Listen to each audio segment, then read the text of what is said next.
దేవుని మేము మనసు లేదనుకో, మనసు లేకపోతే వీళ్ళు పోరు, ఇంకొకరు పోనీయరు.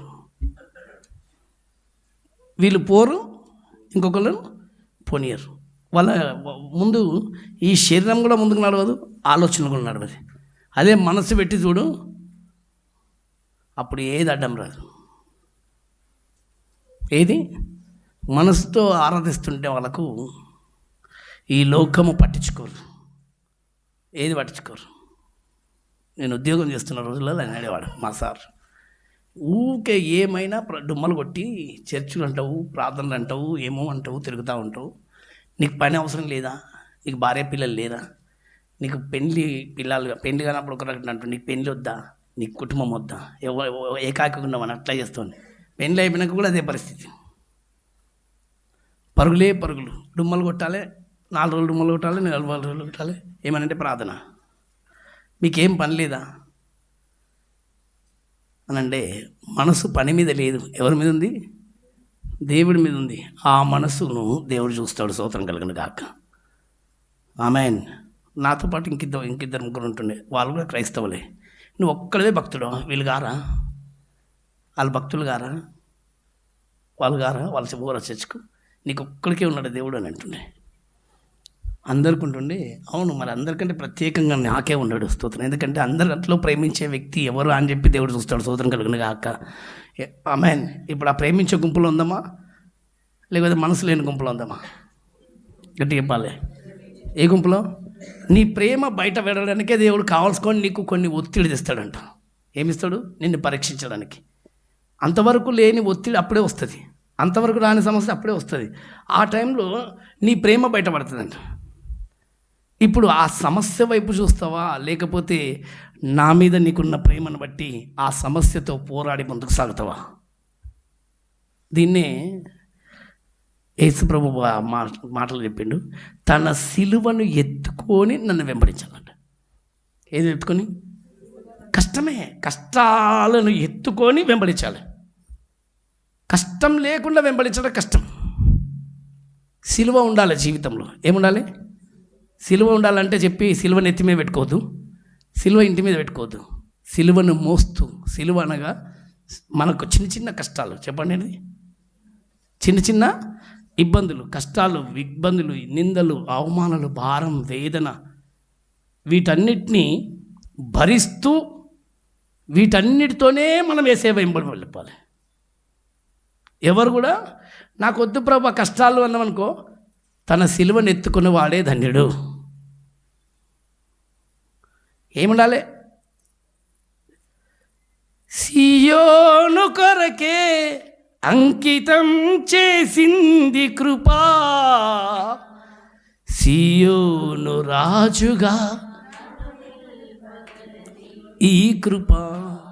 అమ్మాయి నేను చదివిన, సియోను విడచి సిలువ చేత పట్టింది కృపా, సిలువ లేనిదే సింహాసనం లేదన్నది కృపా. చెప్పాలే. సియోను విడచి సిలువ చేత పట్టింది కృపా, సిలువ లేనిదే సింహాసనం లేదన్నది కృపా, సిలువ లేనిదే సియోను కొరకే అంకితం చేసింది కృపా, సియోను కొరకే. ఆమేన్. సియోను రాజుగా నన్ను నిల్పగలది ఈ కృపా. ఆమేన్. సియోను రాజుగా నిన్ను నిల్పగలది ఈ కృపా. యేసయ్య కృప, నా యేసయ్య కృప, యేసయ్య కృప, నా యేసయ్య కృప. కృపా నా కోసం సిలువలో వెలసింది కృపా, నా కోసం ప్రత్యక్షమయ్యింది నీ కృపా. ఎవరు నన్ను మరచినా మరువనన్నది నీ కృపా, ఎవరు నన్ను విడచినా విడువనన్నది నీ కృపా. చెప్పాలే, ఎవరు నన్ను మరచినా, ఆత్మీయులే మర్చిపోయినా, కన్నవారే మర్చిపోయినా, నువ్వు విడచినా విడువనన్నది నీ కృపా. విడువక ఎడబాయక నన్ను రక్షించినది, విడువక ఎడబాయక నన్ను రక్షించినది యేసయ్య కృపా, నా యేసయ్య కృపా. ఎవరి కృపా? యేసయ్య కృపా.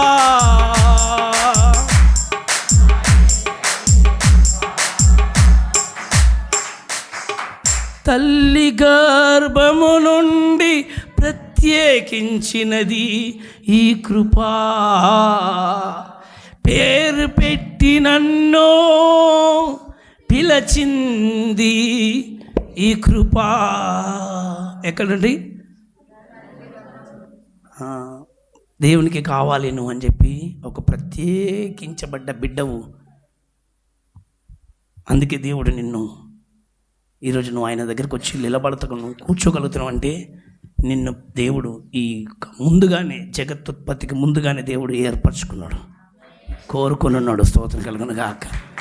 ఆమేన్. దేవుడే నన్ను ఇంత ఇష్టపడి కోరుకుంటే ఈ చిన్న చిన్న సిలువలు, చిన్న చిన్న ఆటంకములు నన్ను అడ్డుపడతాయా? చెప్పండి, ఏమైతే? దేవుడే నిన్ను కావాలని కోరుకున్నప్పుడు ఎవడో నిన్ను ఆపితే నువ్వు ఆగిపోతావా? ఇప్పుడు ఎవరి గురించో నువ్వు యేసు ప్రభువు వైపు నువ్వు చూస్తావా? ఈ చనిపోయే మనిషి గురించా నా దేవుడిని మహిమాపాలి నేను? ఆయన ముందుగానే నన్ను ఏర్పరచుకున్నాడు, కోరుకున్నాడు అని చెప్పండి గట్టిగా. ఎప్పుడు ఏర్పరచుకున్నాడు? తల్లి గర్భంలో రూపము రాకమనిపే దేవుడు నిన్ను పేరు పెట్టి పిలుచుకున్నాడు. స్తోత్రం కలుగును గాక. చెల్లంత రవ్వంతా కూడా లేనప్పుడే దేవుడు నిన్ను చూసిండు, రాకముందుకే దేవుడు నిన్ను డిజైన్ చేసిండు. ఆమేన్. Praise the lord. ఎప్పుడు ఎవరిని ఎప్పుడు ఎక్కడ పంపించాలో దేవునికి బాగా తెలుసు. అందుకే దేవుని ప్రణాళికనే జరుగునుగాక.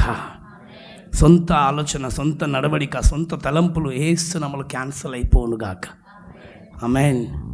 ఎప్పుడైనా సరే ఇరుకొస్తుంది, కష్టం వస్తుంది, కన్నీళ్ళు వస్తున్నాయి అని చూడదు.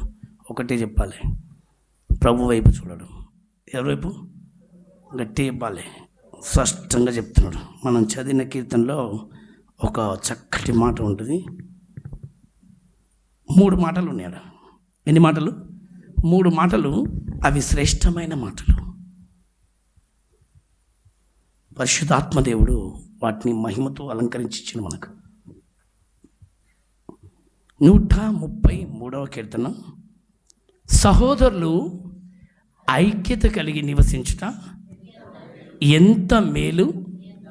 ఇది దాదాపు ప్రపంచం అంతటా ఎక్కడ చూసినా ఈ మాట వాడుతూనే ఉంటారు. ప్రార్థనలో వాడతాం, దేవుని కొరకు నిలబడతాం. ఏమని? ఐక్యత కలిగి, కుటుంబాలు ఐక్యతగా ఉండడం ఎంత మేలు. అలాగనే సంఘములో ఐక్యతగా ఉండడం ఎంత మేలు. తండ్రితో ఐక్యత, కుమారుడితో ఐక్యత, పరిశుద్ధాత్మతో ఐక్యత. ఆమేన్. ఐక్యత లేకపోతే ఏది చేయలేం. కొద్దిసేపు మన మనసు అంతా ఎక్కడ పెట్టాలి? ఇప్పుడు వచ్చింది ఎవరి దగ్గరికి? మనం వచ్చింది ఆయన మాటనే. ఈ మాటలు వినువాడు, దాన్ని ధ్యానించువాడు, గ్రహించువాడే ధన్యుడు. ధన్యుడిగా మారబోతున్నప్పుడు దరిద్రుడిగా చేయాలని చెప్పి సైతాన్ వెంబడబడుతుంది. అందుకని ఆలోచనలు, తలంపులు, మనస్సు అట్టిటి వెళ్ళొద్దు. ప్రకటన గ్రంథంలో 1వ అధ్యాయం 3వ వచనం చదివి మీరు కూర్చోండి. మళ్ళీ లేచి ఎవరు కూడా మందిరంలోకి వెళ్ళి వచ్చిన తర్వాత మళ్ళీ లేచి బయటికి వెళ్ళిపోదు. ఆమేనని తన ఆశీర్వాదం అయిపోయినాకనే బయటికి వెళ్ళాలి. కొద్దిసేపు పర్లేదు, నీళ్ళకని బయటకని దానికి దీనికని బయటికి వెళ్ళాను అనుకోండి, నీవు దేవుని మీద మనసు లేదు, నీ ఆలోచన శరీరం మీద ఉంది కాబట్టి ఆ శరీర ప్రకారం అన్నీ గుర్తుకొస్తూ ఉంటాయి. కొద్దిసేపు దేవుని వాక్యాన్ని గట్టిగా మనం విందాం, చూడదాం. ప్రకటన గ్రంథం. సమయము సమీపించున్నది కనుక ఈ ప్రవచన వాక్యములను చదివేవాడు ధన్యుడు. రెండవది చదువు రాని వాళ్ళు కూడా విని ఇందులో రాయబడిన సంగతులను గైకొని వారు. ఇప్పుడు దేవుడు ధన్యుడిగా మారాలనంటే ఇక్కడే ఉంది, ఇది వినాలి. గ్రహించాలి.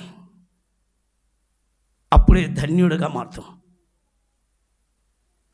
సాతానుడు ఇంకోండి అపవాది ఉంటుంది, వానికి ఏమంటే ఎప్పుడు పొంచి ఉంటాడంట. ఏంటంటే వానికి నువ్వు ఎప్పుడు ధన్యుడిగా మారడం ఇష్టం ఉండదు. మంది మాటలన్నీ వినడానికి ఇష్టపడతాడు వాడు, కానీ దేవుని మాట వినకుండా చేస్తాడు, చెవులకు పడకుండా చేస్తాడు. నువ్వు దేవుని మార్గంలో సరిగ్గానే వెళ్తున్నావు అనుకో, అప్పుడే ఏదైనా సరే ఎట్లయినా నిన్ను ఆపాలి. ఎందుకంటే నువ్వు ఎక్కడ ధన్యుడిగా మారిపోతావో, ధన్యురాలుగా మారుతావో. వింటే నువ్వు ధన్యుడిగా మారిపోతావు, వినకపోతే నలుగురు ముందు అవమానం చేస్తుంటే, నీకు ఎగతాళి చేస్తుంటే వాడు నవ్వుతూ ఉంటాడు. అప్పుడు నువ్వు ఏడుస్తూ ఉంటే తండ్రి దుఃఖపడతాడు. అక్కడ కొడుకు ఘనపరచబడుతుంటే తండ్రి సంతోషపడతాడు, కుమార్తె ఘనపరచబడుతుంటే తండ్రి సంతోషపడతాడు. కానీ అపవాదికి ఏం తెలుసా, నువ్వు ఐక్యతతో ఉండాలనుకున్న ఇష్టం ఉండదు. ఎందుకంటే దేవుని వాక్యం ఇది. సహోదరులారా, సహోదరి, నువ్వు ప్రభుతో దేవుని వాక్యంతో ఐక్యంగా ఉండాలి. ముందు ఐక్యత ఎక్కడనంటే సంఘాల్లో దుష్టుడు చాలా మటుకు ఐక్యత లేకుండా చేయాలని చూస్తాడు. కలిసి ప్రార్థన చేయనీయడు, వాళ్ళు చేసుకుంటారు, మనకెందుకని అంటాడు. ఇదే వెంటనే శరీరంలో ఆలోచన, శరీరప్రకారమైన మనసు. కలిసి రా అయ్యా, మనం కలిసి ఎవరన్నా నిన్ను పిలుస్తుండ్రు, అయ్యా రండి ప్రార్థన చేసుకుందాం అనుకో, అక్కడ పరిశుద్ధాత్మ దేవుడు నిన్ను పిలుస్తున్నాడు. స్తోత్రం కలుగును గాక. అది గ్రహించక నాకు పని ఉంది, నాకు అవే, వీపు చూపిస్తున్నామేమో. ఏం చూపిస్తున్నావు? వీపు చూపిస్తున్నామేమో. ఎవరు పిలుస్తున్నది మనిషి కాదు, పిలువనంపిస్తున్నది ఆయన. వాళ్ళని విలువమను, వాళ్ళతో నాకు పని ఉంది. ఎందుకంటే వాళ్ళు నా మాట వింటే ధన్యుడిగా మారబోతున్నాడు, నా మాట వింటే ధన్యురాలుగా మారబోతుంది. ఆమేన్. గ్రహించండి. ఒక వ్యక్తి ఎవరైనా నీకు ప్రేమతో ఆహ్వానిస్తున్నంటే ఆ వెంటనే నీకు ఒక స్వరం వినదనుకోండి, ప్రార్థన శబ్దం వింటే ధన్యురాలుగా మారాలనుకుంటే వెంటనే ఆ గుంపులో కూర్చున్నావా, నిజంగా ధన్యురాలుగా మారుతావు. పెడచెవున పెడితే వాక్యం వినకుండా, అందుకే అన్నాడు ఎవరు శాపగ్రస్తులు అనండి, ఈ పరిశుద్ధ గ్రంథము ఎక్కడైనా నీకు వివరించి చెప్తున్నప్పుడు వినకుండా చేస్తే, చూసి చూడనట్టుగా చేస్తే, తెలిసి తెలియనట్టుగా చేస్తే, కొంతమంది నేను చూస్తుంటాను అప్పుడప్పుడు అంతవరకు ఉన్న ప్రేమ ఎంతో బంధం ఉంటుంది. సహోదరులు ఎదురుగా వస్తే ముఖం తిప్పుకుంటారు. అక్కడ ఎంత దౌర్భాగ్యమైన ఆలోచనలు అంటే, ఇది ఇక్కడ శరీరం గర్వం అక్కడ పనిచేస్తే మనిషి వెంటనే, నేను కొంతమంది చూస్తున్నాను, వాళ్ళ బండి మీద వెళ్తూ ఉంటారు, నన్ను చూస్తారు, చూసి చూడండి అటు ముఖం పెట్టేస్తారు. ఎందుకంటే ఇది సైతాన్ వాళ్ళ లోపల దూరుతుంది. ఎందుకంటే ఐక్యతగా ఉండేదేమో పరిశుద్ధాత్మ దేవుడు, దూరభారం చేసేది సైతాన్. దాపరికాలు లేకుండా ప్రేమించేది పరిశుద్ధాత్మ దేవుడు. ఆమేన్. దాక్కొని ఉండడము ఆదాముకు. ఎందుకు నువ్వు నా దాచుకుంటున్నావు? దాచుకునే బుద్ధి ఎవరిది చెప్పాలి, ఎవరిది? కొంతమంది మరీ దారుణం, ఎవరైనా సేవకులు పిలిచిరనుకో ఫోన్లు మరీ స్విచ్ ఆఫ్ చేసుకుంటారు. దాచుకుంటున్నావు. ఆదాములాగా ఎందుకు మారుతున్నావు? ఎట్లా మారుతున్నావు? చెట్ల సాటుకు, ఇంటి సాటుకు, పరదల సాటుకు, మనుషుల చాటుకు దాచుకోవద్దు. దాచుకునేవాడు కాదు, అందుబాటులో ప్రభుకుండను గాక.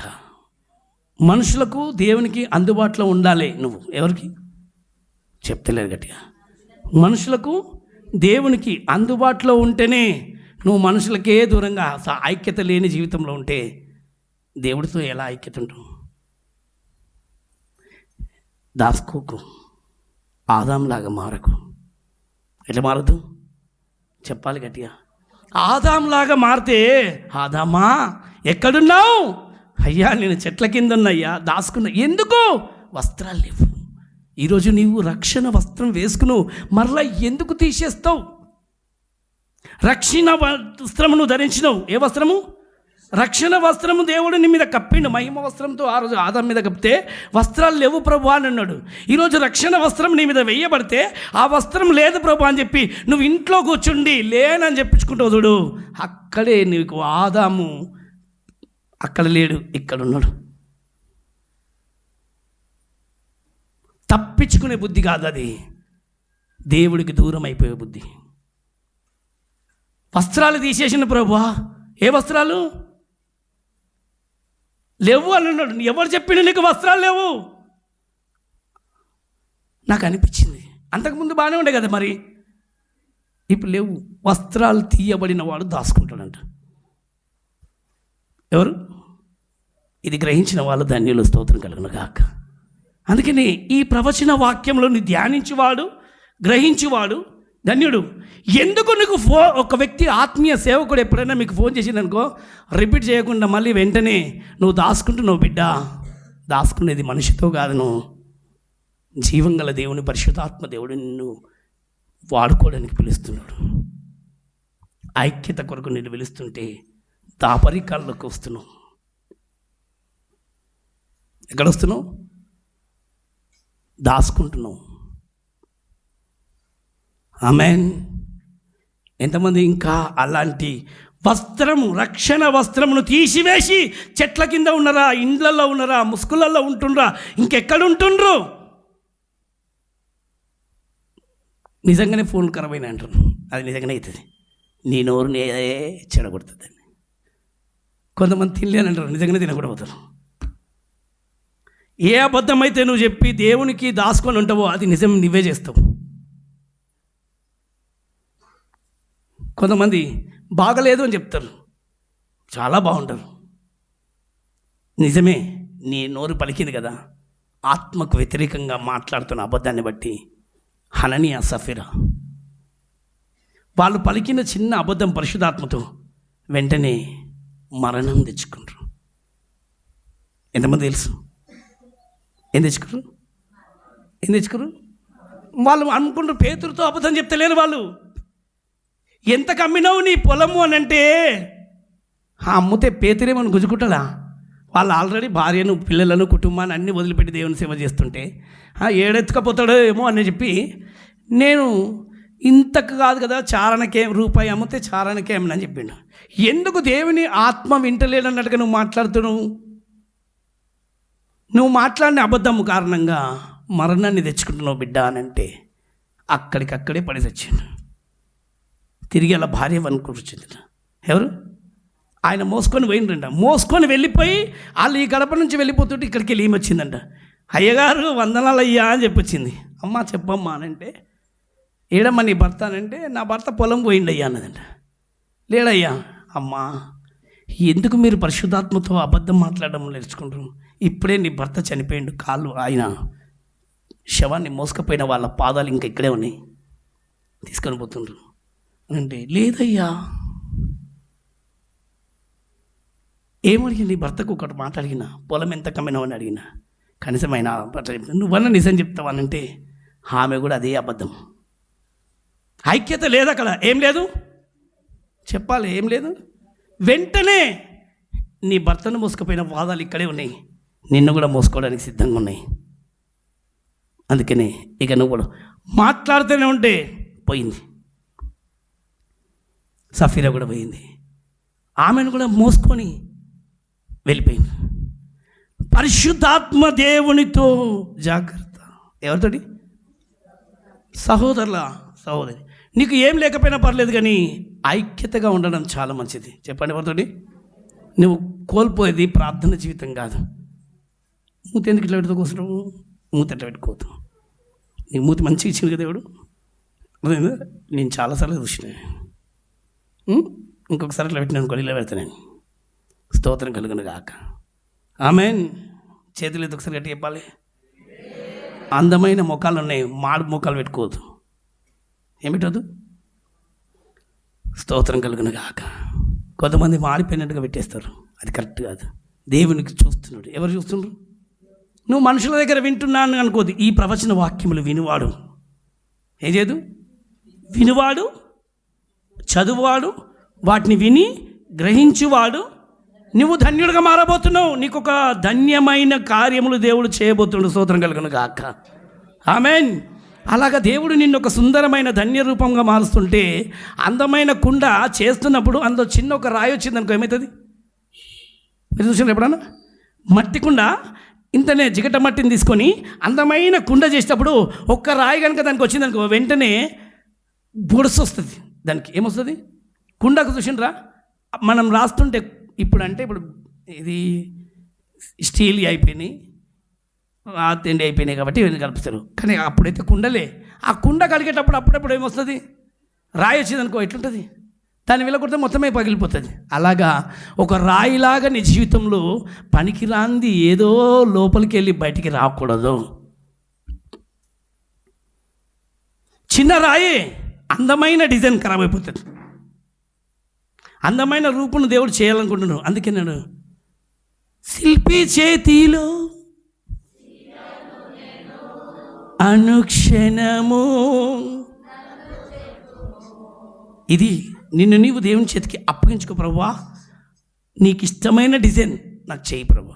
చెప్పలేమన్నా నీకు ఎలా చేయాలని అనుకుంటున్నావో అందుకు నన్ను నీ చేతికి అప్పగించుకుంటున్నాను ప్రభు అని. నీకు ఇష్టం వచ్చిన డిజైన్ అంతా నువ్వే చేసుకోవద్దు. నీ జీవితము నిన్ను దేవుడు ఎలా చేయాలనుకుంటుండో అలాగనే దేవుని చేతికి అప్పగించుకోవాలి. నువ్వంతలో నువ్వే రాసుకోవద్దు. నేను ఇలా ఉండాలనుకుంటున్నాను ప్రభు, నన్ను ఇట్లా చేయి ప్రభు అని అనుకుంటే అది నీ చిత్తం. నేను ఇట్లా చేయాలనుకుంటున్నా, ఎవరో చెప్పిన దాన్ని బట్టి నువ్వు ఆలోచన చేసుకోవద్దు. ఎవరి మీద నొక్కు వెళ్ళదు. దేవుని ప్రణాళిక ఏంటిది, దేవుడు పిలిచిన పిలుపు ఏంటిది, నీకు దేవుడిచ్చిన జీవితం ఏంటి, దేవుడిచ్చిన గొప్ప ధన్యత ఏంటి అని గ్రహించి నువ్వు అందులోకి వెళ్ళానుకో, అప్పుడు నీ జీవితము పూలబాటగా మారబోతుంది. అప్పగించుకుంటే అద్భుతం చూస్తూ, వెనక్కి తిరిగితే అననీయ సఫీరా వస్త్రము తీసేసి నడుపు ఐక్యత కలిగి ఉండాలి. ఆమేన్. అర్థమవుతున్న వాళ్ళు చెప్పండి గట్టిగా. ఏం వేసుకుని నడవాలి ఇప్పుడు? ఆదాము మీద మహిమ వస్త్రం ఉండే, ఆ వస్త్రాన్ని కోల్పోయిన ఆయన దిగంబరిని అని చెప్పిండు. ఈరోజు నా బిడ్డలు ఎవరు కూడా దిగంబరులుగా ఉండొద్దని చెప్పి తను వచ్చి రక్షకుడై ఉండి రక్షణ వస్త్రంతో నిన్ను కప్పిండు. ఏ వస్త్రంతో? మళ్ళీ నువ్వు కూర్చుండి ఆ వస్త్రము లేదు ప్రభువా నేను దిగంబరిగా ఉన్నా అని చెప్పి సాటుకు దేవుడికి ఉండకు. మనుషులకు అనుకుంటున్నావు, నువ్వు అనుకుంటున్నావు, చాటుకుంటున్నావు బిడ్డ, చాటుకు నువ్వు ఉండకు. ఇంకా ఆ తోటలోకి నువ్వు దాసుకోకు, ఆ చెట్ల మధ్యలో దాసుకోకు, ఆ గుట్టల మధ్యలో దాసుకోకు, ఇళ్ళల్లో తలుపులు వేసి దాసుకోకు. దేవునికి బహిరంగంగా కనబడు. స్తోత్రం కలుగును గాక. ఎవరికి అందుబాటులో ఉండాలి?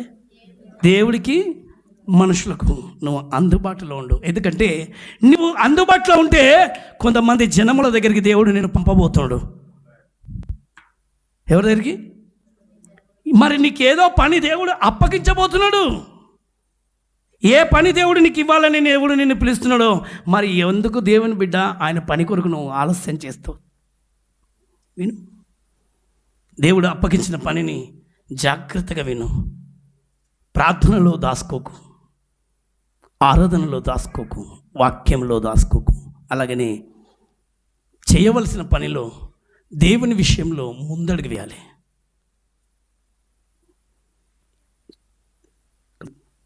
స్తోత్రం కలుగును గాక. ఆయన చిత్తమే చేయటానికి, ఆయన చిత్తమే.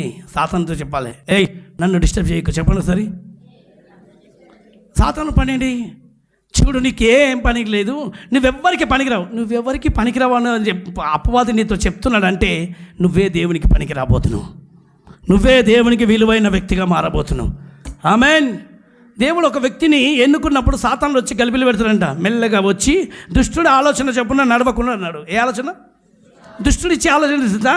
చూడు, ఆయన పిలుస్తున్నాడు, వాళ్ళ స్వార్థంతో పిలుస్తున్నాడు, వీళ్ళ స్వార్థంతో పిలుస్తున్నాడు అని దుష్టుడు నీ మనసులో పెరాశలు పెట్టేస్తాడు. అనవసరంగా మంచి ఐక్యతను పాడు చేస్తాడు.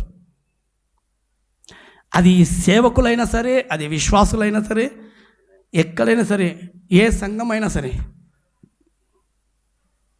చూడు, వాళ్ళ స్వార్థం అని చెప్తాడు. వాళ్ళ స్వార్థం లేదు. దేవుడికి నీతో పని ఉంది. ఎవరితో పని ఉంది? దేవునికి నీతో పని ఉంది. చెప్పండి, ఎవరితోటి?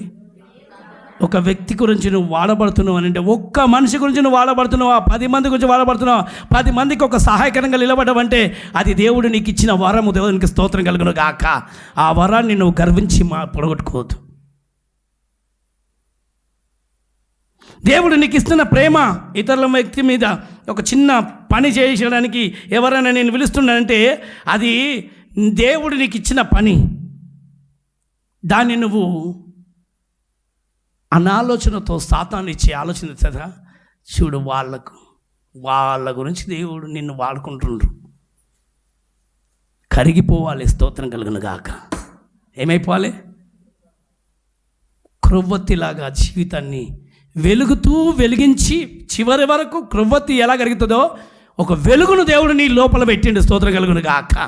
నువ్వు ఆ వెలుగును ఇతరులకు ఒక వెలుగునిస్తూ, కాంతినిస్తూ, అది పిల్లలకా, పెద్దలకా, ఇరుగులగా, వారు పొరుగువారుకా, కొంతమందికి నువ్వు కాంతినిస్తూ కరిగిపోవాల్సిందే.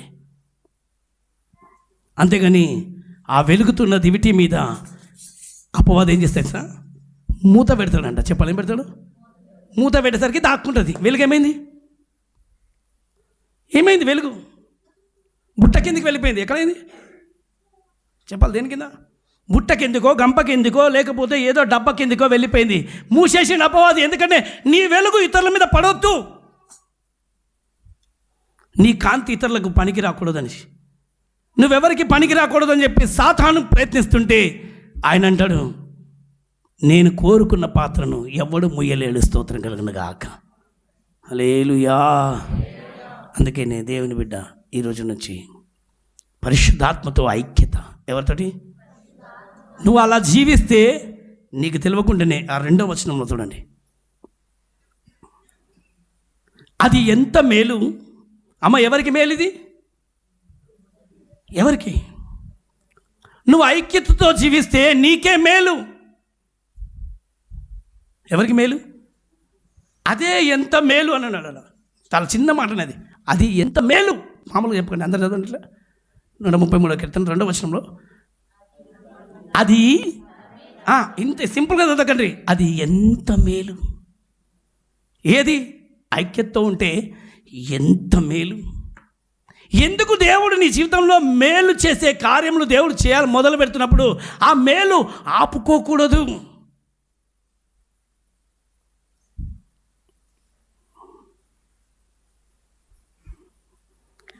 ఒక పరిశుద్ధాత్మ ఈ మాటలను బట్టి నేను దేవుని దగ్గర కూర్చున్నా. ఒక దైవ సేవకుడు మాటికి నన్ను కొంచెం రోజుల నుంచి బాగా ఇట్లా చేస్తుండే. అబ్బా, ఈయన విసిగిస్తాడు ప్రభా, నన్ను అట్లే అనేసిన, నిజంగా చెప్తున్నా అనుకుని కొంచెం మనిషిని కాబట్టి కొంచెం బాధపడ్డా. ఈయన నన్ను విసిగిస్తుండు, నా దగ్గర ఏం లేవు, నా దగ్గర అట్లా లేదు, అయినా నీకు తెలుసు కదా ప్రభా నన్ను ఎందుకు ఇంత విసిగిస్తుండు అని ఆయాసపడ్డా. నేను ఒకరోజు ప్రార్థన చేసుకుంటూ కూర్చుండి, నువ్వు నా మీద ఆయాసపడుతున్నావు అని అన్నాడు. ఎవరి మీద? నాకు గుండెలో భయం అయిపోయింది. ఏంది ప్రభు అన్నట్టుగా ఆత్మలో నాకే వస్తుంది, ఎవరి మీద ఆయాసపడుతున్నావు? ఆయనకు నీతో పని ఉంది, నువ్వు వెళ్ళు అని అన్నాడు. స్తోత్రం కలుగును గాక. మామూలుగా పెట్టుకోలే, ఉన్నాయి లేవని ఏం చూడకుండా మళ్ళీ అదే ఊర్లో వెళ్ళడానికి కొంచెం ఇష్టపడలే నేను. ఎందుకనంటే మీకు తెలుసు, ఆ జాలనా ప్రాంతంలోకి వెళ్ళి 2 సార్లు వెళ్ళినా 2 సార్లు అనారోగ్యం అయిపోయినా, 2 సార్లు పోయినా 2 సార్లు అనారోగ్యం అయిపోయినా. దేవుడు ఈసారి నాకు చెప్పింది ఏమనంటే, నువ్వు వెళ్ళు అని. నువ్వు వెళ్ళు అని ఆత్మలో కరెక్ట్ క్లియర్ అయ్యిందని ఫోన్ చేసి నేను వస్తున్నానంటే, అక్కడ వెళ్ళి చూసినాక మామూలుగా కలే దేవుడు ఆత్మలో ప్రేరేపించినందుకు దేవునికి వందలు చెప్పాలా, ఎట్లా చెప్పాలి అర్థం కాలే నాకు. ఏడ్చుకోండి. వెళ్ళి చూస్తే 2 నెలలు అయిపోయింది, మంది నన్ను మూసేసిండు. అయ్యా ప్రభా నన్ను క్షమించు ప్రభా అని బాధకరంగా చర్చ్ వెళ్ళి మూసేసిండు. దుఃఖకరంగా అనిపించింది. యేసయ్యా ఇది కాదు ప్రభా ఇట్లా.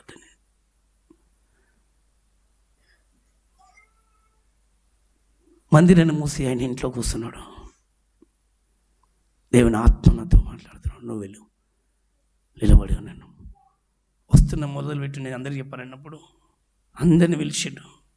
వాళ్ళ ప్రార్థన అంతేనా చెప్పిండు కదా, చూసిండు కదా, చూసిన వాళ్ళు చేతులు ఎత్తండి, విన్నోళ్ళు కదా, విన్న వాళ్ళు గట్టిగా ఎత్తండి, ఇంకొంచెం గట్టిగా ఎత్తండి.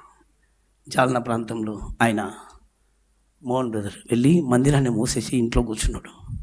ఆత్మలో ప్రభు చెప్తున్నాడు, నువ్వు వెళ్ళని. వెళుతుంటే ప్రతి ఒక్క జనం అక్కడ వచ్చిండు. నువ్వు రా అన్నా అని చెప్పి వాళ్ళ హృదయంలో వేదనతో పిలుస్తారు. స్తోత్రం కలుగును గాక. వెళ్ళి ఏ ప్రాంతంలో అయితే నాకు నచ్చని ప్రాంతం ఉండినో అదే ప్రాంతంలో నిలబడితే దాదాపు టెంట్ లేదు, మైకులు లేవు, ఏది లేకుండా నిలబడి దేవుణ్ణి ఆరాధిస్తున్నప్పుడు స్తోత్రం అన్నీ సిద్ధపరిచిండు. స్తోత్రం కలుగును గాక. లక్షలు పెట్టినా దొరకని మైక్ సెట్ కేవలం కిరాయి మాత్రమే, 300 మాత్రమే. దేవుడికి మహిమ కలుగును గాక. ఎంత? 300 మాత్రమే. ఇంత పెద్ద స్పీకర్లు తీసుకొచ్చాడు రెడీగా నిలబడి. కింద మ్యాట్ లేదు. అదే అక్కడే మోకరించి ప్రార్థన చేస్తున్నప్పుడు దాదాపు 500 మంది విన్నారు. దేవుడికి మహిమ కలుగును గాక. కృపనిచ్చిన దేవుడికి మహిమ. ఊరు మొత్తం విని ఇప్పుడు అందరు కడుతున్నాం. అదే చోట్ల మళ్ళీ తిరిగి ఇప్పుడు మందిరం కట్టబడుతుంది.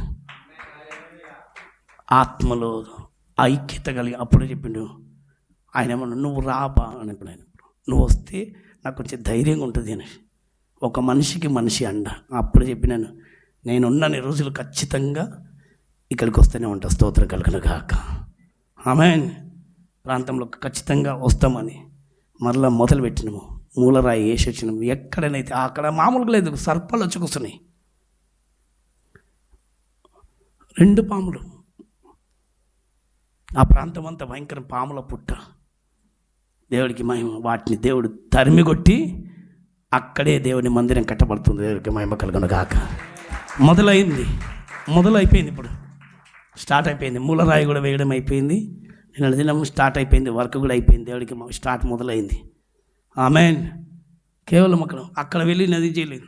అక్కడ ఉన్న సంఘస్థులతోటే వాళ్ళతోటే ఒక్క ఇటుకకు తీసుకురండ్రమ్మా అని అడిగిన. ఎంత? ఒక ఇటుక వేయండి అంటే, ఒక్క ఇటుక కాదు మేము 4 వేస్తాం 10 వేస్తాం అని చెప్పి ఆయన అంటుండు. నేను అడిగితే కానుక 10 రూపాయలు వేయరు వీళ్ళు, చిల్లర డబ్బులు ఇస్తారని అని.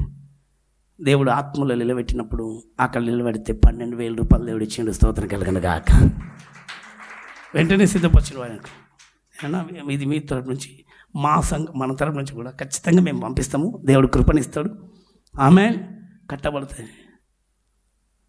ఏం నిలబడితే దేవునికి అందుబాటులో లేకపోతే చెప్పాలి. నువ్వు లేకపోతే మరి ఎక్కడ ఏ ప్రాంతంలో ఎవరి గురించి ఒక్క మనిషి కావచ్చు, 2 మనిషి కావచ్చు, నువ్వు దేవుని చిత్తాన్ని చేయడానికి నువ్వు వెళ్తే దేవుడు నిన్ను ఒక పాత్రగా నిలబెట్టుకుంటాడు. స్తోత్రం కలుగును గాక. ఆమేన్. ఆయన సిద్ధపరిచిన సిద్ధపాటులోకి నువ్వు వెళ్ళాలి. నాకు అది గుర్తుకొస్తే ఇంకా ఏడిపోస్తుంది. ఆ మాట దేవుడు నాకు బయలుపరిచిండు. ఐక్యత. దాచుకుంటున్నావు. ముందు నేను చక్కగా అయిపోయి ఇతరులకు చెప్పాలి. ఏం కావాలి? ఏం చేయాలి? ఇప్పుడు దాచుకోవద్దు. చెప్పండి, ఏం చేయదు? రక్షణ వస్త్రాన్ని నువ్వు దాచిపెట్టుకొని ఇంట్లోనే ఉండి దాచుకోకు. దేవుని పని గురించి నువ్వు బయటికి వెళ్ళు. మనుషులకు దేవునికి అందుబాటులోకి రా. ఎక్కడికి? అదే అక్కడ చెప్పిండు. అది ఎంత మేలు, ఎంత మనోహరం. తల మీద పోయబడి అహరోను గడ్డం మీదుగా కారి అతని అంగీల అంచు వరకు అంట. అంగీల అంచు వరకు అంటే కింది వరకు పాదాల దాకా దిగును గాక. పరిమళ తైలం పరలోకం నుండి దిగబోతుంది. ఎక్కడి నుంచి? ఈ తైలం అంటే నాకు గుర్తుకొస్తుంది, చాలా చక్కగా అనిపిస్తుంది. యేసు ప్రభు వారంట ఒక ఇంట్లోకి వెళ్ళిండ్రు. ఎవరింటికి? అది ఉన్నతమైన వాళ్ళు కదా. ఎవరు అక్కడిక్కడ తిరగొద్దు, ఎవరు చూడొద్దు. జాగ్రత్త వినండి. కుష్ఠరోగి ఇంటికి పోయిందంట. ఎవరింటికి? కుష్ఠరోగం ఎంత తెలుసు? కుష్ఠం అంటే మనం ఇష్టపడతామా? కుష్ఠం ఉన్న చోట్ల మనం వెళ్ళాలంటే కష్టం. కానీ యేసయ్య తను తాను రిక్తునిగా తగ్గించుకొని మనుషులకు అందుబాటులోకి వెళ్ళడానికి కుష్ఠరోగి ఇంటికి వెళ్ళినంట. చూద్దాం అక్కడ. మార్క్స్ వార్త 14వ అధ్యాయంలో ఉంటుంది అమ్మా. మొదటి నుంచి మార్క్స్ వార్త 14వ అధ్యాయం మొదటి నుంచి. 2 దినములైన తర్వాత పస్కా పండుగ అనగా పులియని రొట్టెల పండుగ వచ్చెను. అప్పుడు ప్రధాన యాజకులను శాస్త్రులను మాయోపాయము చేత ఆయన నేలాగు పట్టుకొని చంపుదుమా అని ఆలోచించుచుండిరి కానీ అప్పటికే ఆయనను పట్టుకోవడానికి జనములు ఆలోచన చేస్తుండ్రు. అమ్మ బావినండి, ఏం చేస్తుండ్రు? జనములను ఆయనను పట్టుకోవడానికి. ఇప్పుడు నీకు ఇబ్బందికరంలో, నీకు కష్టకాలంలో, నువ్వు ఇబ్బందిలో ఉన్నప్పుడు నువ్వెవరైనా మిమ్మల్ని పిలిస్తే వెళ్తారా? బయట మీకు ఆపద ఉందని తెలిసి ఎవరైనా వెళ్తారా? ఆయనను పట్టుకోవడానికి జనములు ప్రయత్నిస్తుండ్రు.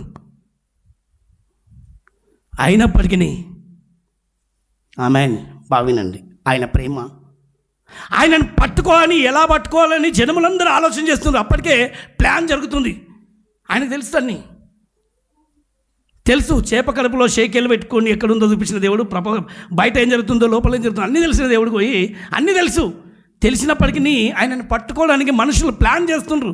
అక్కడ వేస్తే ఆపద ఉందని తెలుసు, ఇబ్బంది ఉందని తెలుసు. అయినా సరే ఇబ్బంది కొలిమిలో ఆమెన్. అందుకని యేసు ప్రభు వారు తన సిలువను ఎత్తుకొని నడిచినట్ట. సిలువ అంటే ఎప్పుడు తెలుసమ్మా? సిలువ మోసినప్పుడు కాదు. ఆయనకు కష్టం ఉందని తెలిసి కూడా, మరణం ఉందని తెలిసి కూడా ఆ మరణ ఛాయల దగ్గరికి వెళ్ళడము దేవుడికి మహిమ కలుగును గాక. అక్కడ చూడండి, అక్కడ మనం చెప్తున్నాడు, చదవండి అందరు. ప్రజలు అల్లరి కలుగునేమో అని చూడమ్మా. ప్రజలలో అల్లరి కలుగునేమో అని పండుగలో వద్దని చెప్పుకొనిరి.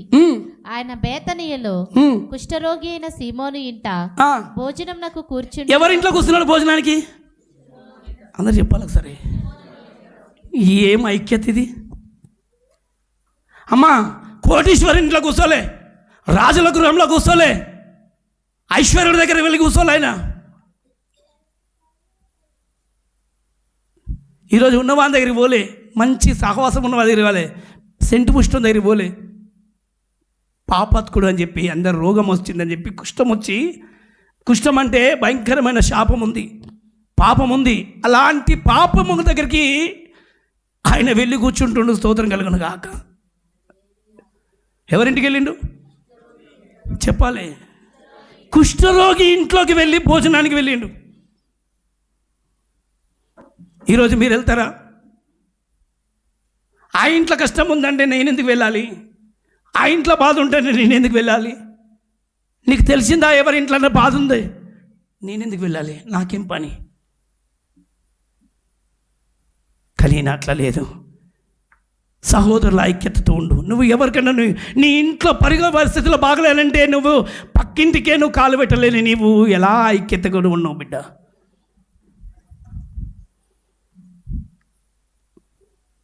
ఏ ఇంటికి వెళ్ళిండు ఆయన? మంచి భోజనశాల విందుకు వెళ్ళలే, పెళ్ళి ఎందుకు వెళ్ళలే, బర్త్డే పార్టీలకు వెళ్ళలే, పెళ్ళిళ్ళకు వెళ్ళి కూర్చోలే. ఎవరింటికి పోయిండు? అక్కడ ఏముంది? అక్కడ ఏముంది? ఆయనకు ముందుగా పట్టుకోవడానికి మనుషులు సిద్ధంగా ఉన్నారు. అలాంటి సమయంలో ఆయన వెళ్ళి ఒక కుష్టి రోగితో వెళ్ళి భోజనానికి ఆ ఇంట్లో కూర్చున్నాడు అంట. ఆయన చేసినప్పుడు చూడండి, ఆ ఇంట్లో జరిగిన సంఘటన దేవుడికి మహిమ కలుగును గాక. చూడండి, ఆయన బేతానియలో కుష్ఠరోగైన సీమోను ఇంట భోజనమునకు కూర్చుండి ఉన్నప్పుడు ఒక స్త్రీ మిక్కిలి విలువగల అచ్చ జటామాంసి. అమ్మ ఏ భాష? ఒక బుడ్డి చేతిలో పట్టుకుంది. అంటే మామూలుగా కాదు, ఒక బుడ్డి ఇలాగ ఉండొచ్చు, ఇంత బుడ్డి, ఇంత అత్తరే 100 రూపాయలు విలువైంది. అది మిక్కిలి విలువ. అక్కడ బైబిల్ రాసింది ఏదంట?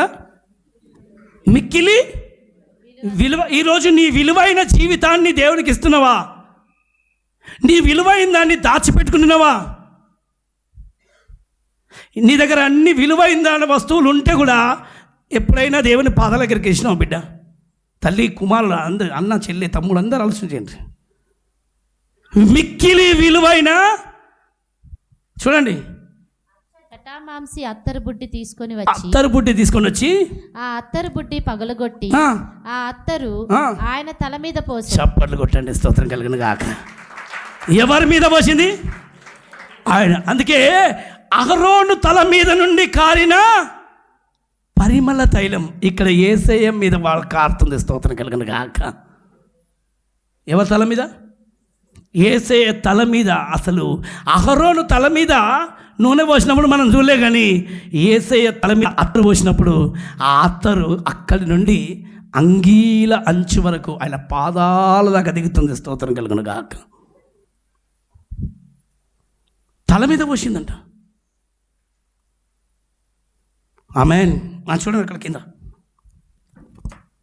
అయితే కొందరు కోపపడి ఈ కొందరు ఎవరో కాదు, ఆయన పక్కనున్న సేవకులే. వాళ్ళకు వచ్చేసింది వెంటనే. విలువైన దాన్ని ఎవరైనా ఇచ్చిందనుకో వెంటనే వీళ్ళకి వస్తుంది రోషము, కోపం. అని ఎవరైనా విక్కిలి విలువైన దాన్ని ఇచ్చిందనుకో ఆ సేవకుడికి ఇస్తుంటే వీళ్ళకి వస్తుంది. వాళ్ళకే పెట్టిన దగ్గరికే పెడతారు, ఇన్నోని దగ్గరికే పెడతారు. అన్నీ ఆయనకి ఏం తక్కువ అని అంటారు కదా. స్తోత్రం కలిగిన. ఇప్పుడు కూడా చాలామంది నేను అనుకుంటాను, ఒక్కొక్కరు దైవ సేవకుల దగ్గరికి వెళ్ళి అందరు ఇస్తుంటే కొంతమంది బయట ఉండి కుళ్ళుకు నేర్చుకుంటారు. వాళ్ళు అనుకున్న అది ఆయన ప్రేమిస్తుండొచ్చు, దేవుడు ఆయనకి ఇస్తున్నాడు. నీకెందుకు కడపమంట? స్తోత్రం కలిగి ఉంటే గమనవసు, లేకపోతే నోరు మూసుకో. కానీ ఇక్కడ ఏమంటారు, నోరు పాడేసుకొని ఆశీర్వాదాన్ని పొడగొట్టుకోవద్దు. మిక్కిలి విలువైన అయితే కొందరు కోపపడి కొందరు ఏమైందండమ్మా? కోపపడి ఈ అత్తరు ఈలాగు నష్టపరచనేలా? ఎందుకు ఇస్తున్నావు? కొంతమందికి మరీ ఎక్కువ కదా. అప్పుడప్పుడు అంటారు కదా, ఎవరికైనా 10 రూపాయలు కనుక అనుకో, ఎందుకు ఇచ్చినావు? వాళ్ళకి 1000 రూపాయలు ఎందుకు ఇచ్చినావు? 10,000 ఎందుకు ఇచ్చినావు? ఇదే ఉంటుంది కదా. చెప్పాలి. ఏమంటారు కొంతమంది ఏం చేసిరంట, ఇవ్వరు, ఇచ్చేవారిని ఆపుతారు. చెప్పాలి, పక్కలోకి చెప్పండి, ఏం చేస్తారు? ఇవ్వరు, ఇచ్చేవారిని ఆపుతారు. వీళ్ళకి ఇచ్చే బుద్ధి ఉంటే కదా. చూడండి, ఈ అత్తరు 300 దేనారముల కంటే ఎక్కువ వెల కమ్మి బీదలకు ఇయ్యవచ్చును. ఏమంట? ఆయనకెందుకు ఇవ్వాలి? ఎవరికి ఇవ్వాలి? ఎంత ప్రేమనో బీదల మీద. మరి వీళ్ళు ఇచ్చిండ్రా? అదంతా ఎందుకు ఇవ్వాలి? పోయి ఎవరైనా బీదలకు ఇస్తే బాగుంటుంది కదా అని పక్క వాళ్ళు అడుగుతుండ్రు. ఈరోజు చాలామంది అంటే నాకు ఒక దైవసేవకుడు కదా చెప్పిండు, నేను నీకు ఇవ్వద్దు అనుకుంటాను ఇప్పటి నుంచి అన్నాడు. నీ ఇష్టం. ఏం చేస్తానంటే, ఇప్పుడు నీకు దగ్గర చాలా ఉంది కదా అంటే 10 రూపాయలు చూస్తున్నాడు. నీకు చాలా ఉంది కదా, ఎవరైనా పేద వాళ్ళకు అంటే నేను ఇస్తానన్నాడు. చాలా మంచి మనసు వచ్చింది. స్తోత్రం కలుగును గాక. ఆమేన్. ఏ మనసు వచ్చింది? చాలా మంచి మనసు వచ్చింది. ఇయ్యనేసి బీద వాళ్ళకి ఇవ్వడం కాదు, ఉన్న ఉద్యోగం పోయింది. ఉన్న ఉద్యోగం పోయింది. ఆ బీద వాళ్ళకి ఇచ్చిండో, బీద వాళ్ళంతా తినేసిండో తెలియదు ఇక మనకు. ఎవరిని అన్నది కానీ ఉన్న ఉద్యోగం పొడగొట్టుకుండు. మంచి గవర్నమెంట్ జాబ్, చిన్న రీమార్క్ అంట, పోయింది. తర్వాత మెల్లగా వచ్చిండు, నా జాబ్ లేదు అని అన్నాడు. అయ్యో పాపం. స్తోత్రం. అయినా సరే ప్రార్థిద్దాం. దేవుడికి మహిమ కలుగును గాక. ఆమేన్. కొంతమంది నడిపిస్తున్న పరిశుద్ధాత్మ దేవునికి వ్యతిరేకంగా ఉంటారు. ఎవరికి? ఈ సైతాన్ ఏం చేస్తే తెలుసా, వాడు దుష్టుడు ఆలోచన ఇదే. చూడు, మంచిగా నడుస్తున్న ఆయనకు ఇలాగనే చాలామంది ఆయనకు విలువైన దాన్ని ఆమె మీద వస్తే వీళ్ళు పక్కలు ఉండి వాళ్ళు గమనం వస్తారు కదా. మళ్ళీ వాళ్ళు ఎవరో కాదు, ఆయన ఎమ్మడి తిరుగుతున్న వాళ్ళే, పరిచారకులే. మిక్కిలి కోపం వచ్చేసిందట. ఇప్పుడు అలాంటి కోపం నీకు ఎప్పుడైనా వస్తుంటే నువ్వు ఆ గుంపులోనే ఉంటావు. ఏ గుంపులో ఉండదు? ఏ గుంపులో? స్తోత్రం కలుగును గాక. ఆమేన్. సనిగే గుంపులో ఉండకు. ఏ గుంపులో? సనిగే గుంపులో ఉండకు. దేవుడు ఆశీర్వదించే గుంపులో ఉండు. అక్కడ కింద ప్రభు చెప్తాడు, చూడమ్మా, బీదలకు ఇయ్యవచ్చునని చెప్పి ఆమెను గురించి సనుగుకొని, ఆమెను గురించి బాగా సనుగుతుండ్రంట. అందుకు యేసు ఇట్లా, నేను ఈమె జోలికి పోకుడి. ఎవరి జోలికి పోవద్దు? గట్టి పాలే. ఎవరి జోలికి పోవద్దు? ఆమె తల మీద పోసిన అత్తరుందే, ఆమె జోలికి ఎవరో పోవద్దు. ఈరోజు దేవుని గురించి నువ్వు ఏదైనా సిద్ధపడి ఉన్నావా, ఖచ్చితంగా నీ జోలికి ఎవడు రాడు. స్తోత్రం కలుగును గాక. చెప్పలు కొట్ట మాటకు ఏం రాదు. ఎవరి జోలికి పోవద్దు? నువ్వు మంచి విషయంలో దేవుని గురించి ముందడుగు వేస్తున్న నీ జోలికి ఎవడో రాడు. ఈమె జోలికి ఎవరు వెళ్ళొద్దు. నువ్వు మంచి విషయాల్లో మానుకున్నాడు అనుకో, నీ జోలికి ఎవడెవడో వస్తుంటాడు.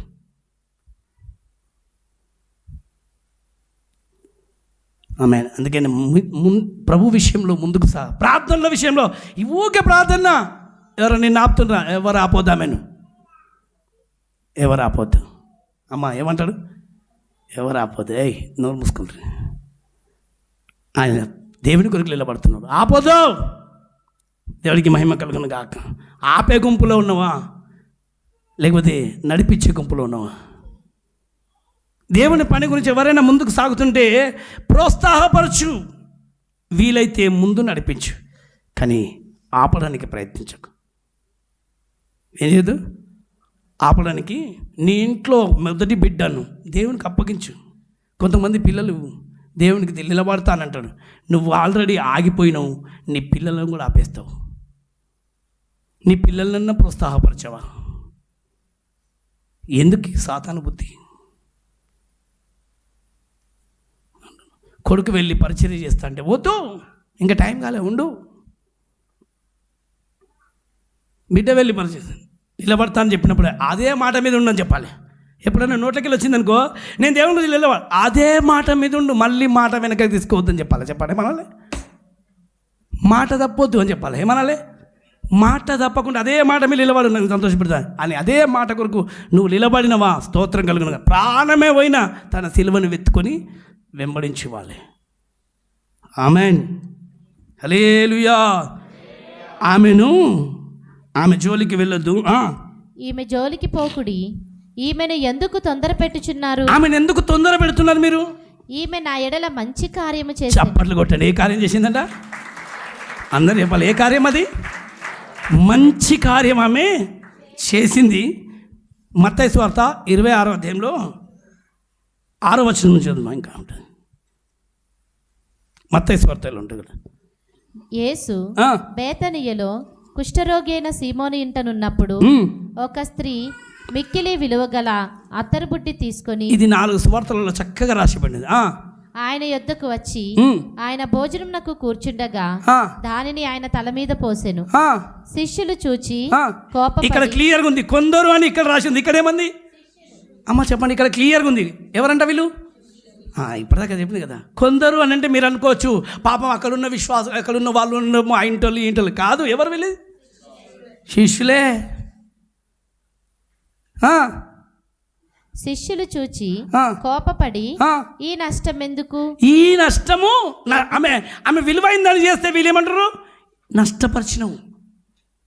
ఈ నష్టం ఎందుకు చేస్తున్నావు?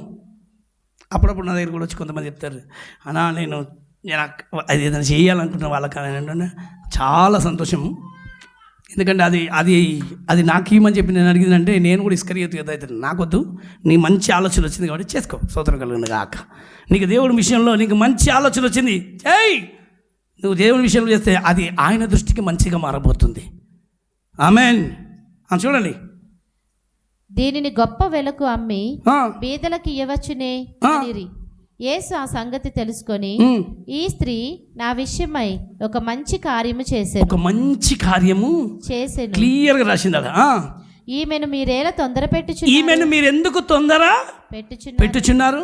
బీదలు ఎల్లప్పుడూ మీతో కూడా ఉన్నారు, కానీ నేను ఎల్లప్పుడూ మీతో కూడా ఉండను. దేవుడికి మహిమ కలుగును గాక.